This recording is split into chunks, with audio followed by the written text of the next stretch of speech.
নমস্কাৰ প্ৰিয় বন্ধু বান্ধৱীসকল, স্বাগতম জনাইছো মোৰ অন্য এটা নতুন ভিডিঅ'লৈ। বন্ধু বান্ধৱীসকল, আপোনালোকৰ খবৰ কেনেকুৱা? মোৰ খবৰ ভাল আৰু আশা কৰোঁ আপোনালোকৰ খবৰবোৰ ভাল হওক আৰু আহিবলগীয়া দিনবোৰ সুন্দৰ হওক। সো বন্ধু বান্ধৱীসকল, মই আজি পাকঘৰত আছোঁ আৰু আজিৰ ভিডিঅ'টো পাকঘৰৰ পৰাই আৰম্ভ কৰিছোঁ। আৰু আজি মই কিয় পাকঘৰত আছোঁ আৰু পাকঘৰৰ সমস্ত কাম কিয় কৰিবলগীয়া হৈছে সকলোখিনি কথা কৈ আছোঁ আৰু আপোনালোকক ভিডিঅ' সহকাৰে দেখুৱাই আছোঁ মোৰ এই ভিডিঅ'ৰ জৰিয়তে। তেতিয়াহ'লে বলকচোন বন্ধু বান্ধৱীসকল, আজি মই কি কাৰণত পাকঘৰত থাকিবলগীয়া হৈছে আৰু পাকঘৰৰ সমস্ত কাম মোৰ পাতি ল'ব লগা হৈছে, গতিকে আপোনালোকক মোৰ এই ভিডিঅ'ৰ জৰিয়তে কৈ আছোঁ আৰু দেখুৱাই আছোঁ। বলক তেন্তে দেৰি নকৰি আজিৰ ভিডিঅ'টো আৰম্ভ কৰোঁ। চ' গাইজ, এয়া মই আলু আৰু বেঙেনা কাটি এনেদৰে ভাজি আছোঁ গেছৰ জুইয়েৰে। আৰু ইপিনে মই ভাজি আছোঁ অলপ ৰ'ব এঘাতে বস্তুটো। এয়া হ'ল ভেন্দি, এয়া ভেন্দি ভাজিছোঁ। আজি বেলেগ ধৰণৰ আইটেম কৰিছোঁ। এইটো হ'ল ভেন্দি আৰু এইটো হ'ল আলু আৰু বেঙেনা ভাজি এনেকৈ বনাইছোঁ। ইপিনে বনাইছোঁ খৰিৰ জুইয়েৰে এয়া ভাত চিটে বনাই দিছোঁ। দুইটা মোৰ ভাত, ৰাতিপুৱাৰ ভাত আৰু দুপৰীয়াৰ ভাত মানে বনাইছোঁ ডাঙৰ ডেক্সিত আৰু জুইত বনাইছোঁ। মানে কুকাৰত বনালে ভাতটো মানে খাই ভাল নালাগে।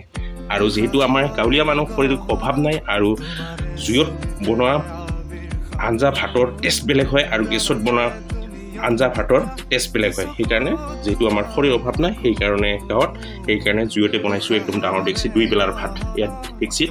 আৰু ইপিনে কাটি লৈছোঁ কচু তাৰপিছত আলু তাৰপিছত কাটি লৈছোঁ আৰু ৰেডি কৰিছোঁ।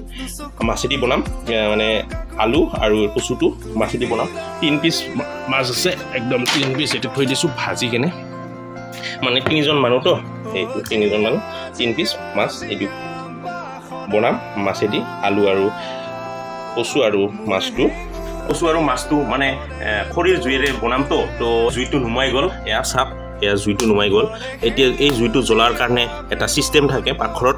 মানে কেনেকুৱা ছিষ্টেম থাকে দেখুৱাই আছোঁ। এটা যন্ত্ৰ থাকে, এয়া হ'ল বাঁহৰ শুঙা আৰু এই শুঙা দি ফুকালে মানে জুইটো জ্বলি উঠিব। আৰু এতিয়া মই বাঁহৰ শুঙাৰে জুইটো জ্বলাৰ কাৰণে চেষ্টা কৰিম, আপোনালোকক দেখুৱাইছোঁ। এয়া চাব,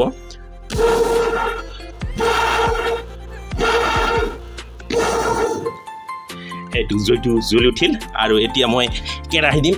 কেৰাহীটো এইটো ডাঙৰ কেৰাহী দিছোঁ। আজি 3জনৰ হ'লেও দুই বেলাত বনামতো, অলপ মানে কেৰাহীটো দাঙিছোঁ। এয়া ধুনীয়াকৈ ধুই ঠাই পৰিষ্কাৰ কৰি থৈছোঁ, এতিয়া দিছোঁ। আৰু আজি মানে বেলেগ ছিষ্টেমত বনাম। মানুহে ইয়াতে মানে প্ৰথম তেল দিয়ে, তাৰপিছত আদা ৰহুন বা বিভিন্ন ধৰণৰ পিঁয়াজ দি বনায় প্ৰথম। মানে এইটো মই বনাম আজি বইল ছিষ্টেম। তাৰ পানী দিছোঁ, এইটো পানীটো গৰম হ'ব লাগিব।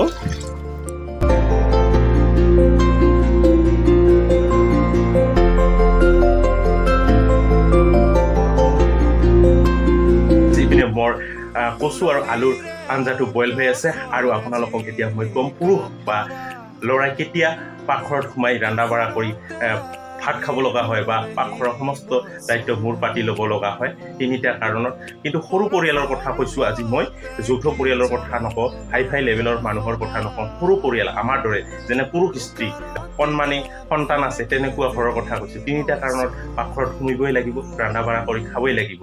1 নম্বৰতে হয়, যদিহে আপোনাৰ ঘনীয়েকজনী অসুস্থ হয় বা বেমাৰ হয়, তেতিয়া পুৰুষজনে ৰন্ধা বঢ়া কৰিবই লাগিব, পাকঘৰত সোমাবই লাগিব। ঘনীয়েকজনক আৰু সন্তানজনক ভাত খুৱাবই লাগিব ৰন্ধা বঢ়া কৰি, যদিহে নিজৰ আপোনজন কোনোবাই আহি হেল্প নকৰে। 2 নম্বৰ হৈছে আমাৰ হিন্দু ধৰ্মৰ তিৰোতাসকলৰ কথা কৈছোঁ। যদিহে ঋতুস্ৰাৱ হয় তেতিয়াহ'লে পাকঘৰত সোমাই ৰন্ধা বঢ়া কৰি ভাত খাবই লাগিব, খুৱাবই লাগিব। আৰু 3 নম্বৰে হৈছে, যদিহে আপোনাৰ ঘৈণীয়েকজনে হঠাৎ বা কিবা কাৰণত বাহিৰত যাব লগা হয়, তেনেকুৱা পৰিস্থিতিত আপুনি পাকঘৰত সোমাই ৰন্ধা বঢ়া কৰি খাবই লাগিব, তো উপায় নাই। চ' গাইজ, এই কাৰণ লৈ আজি ভিডিঅ'টো বনাইছোঁ। ইপিনে মোৰ ভাত আঞ্জা চব্জি তৰকাৰী ভাজি সম্পূৰ্ণ হৈ গ'ল। এতিয়া আৰামছে ধুনীয়াকৈ কাঁহীত বাঢ়ি ল'ম ভাত আঞ্জা চব্জি। আৰু ভাত আঞ্জা বাঢ়ি কেনে মোৰ মাইকীজনী যিহেতু অসুস্থ হৈছে, তাইকো ভাত খাবলৈ দিম আৰু মই ধুনীয়াকৈ ভাত খাম। আৰু যিহেতু উপায় নাই, কি কৰিবি, মিলিজুলি চৰকাৰখন চলাব লাগিব, অৰ্থাৎ ঘৰখন চলাব লাগিব। সেইবাবে ঘৰৰ সমস্ত কাম কৰিবলগীয়া হৈছে গাইজ। ভাত ল'লোঁ, আঞ্জা লৈ ল'লোঁ। আৰু ইমান ভালকৈ ভাত আঞ্জা বনাব নাজানো, তথাপিও চেষ্টা কৰিছোঁ, উপায় নাই। পৰিস্থিতিত যাক আৰু কথাতে আছে নিজৰ বাসন চামুকৰ ঢাকন আৰু নিজে বনোৱা ভাত আঞ্জা বেয়া হ'লে বোলে ভাল লাগে এতিয়া মই নিজে বনাইছোঁ খাম আৰু উপায়ো নাই আৰু মোৰ ভনীয়েকজনীকো দি দিলোঁ তেওঁক ভিডিঅ'ত আনিব বিচৰা নাই তো এতিয়া খাই দুখোৱাৰ নিচিনা হ'ব আৰু বেছি দীঘলীয়া নকৰোঁ ভিডিঅ'টো আৰু নেক্সট ভিডিঅ'ত আপোনালোকক সকলোকে লগ পাম বুলি আশা থাকিল আৰু ভিডিঅ'টো ইমানতে সামৰিব বিচাৰিছোঁ আৰু যদিহে মোৰ চেনেলটো প্ৰথমবাৰৰ বাবে আপোনালোকে কোনোবাই ভিজিট কৰিছে ছাবস্ক্ৰাইব কৰি দিব আৰু ফেচবুক পেজত চাই আছে যদিও ফেচবুক পেজ ফ'ল' কৰি দিব আজিলৈ ভিডিঅ'টো ইমানে ধন্যবাদ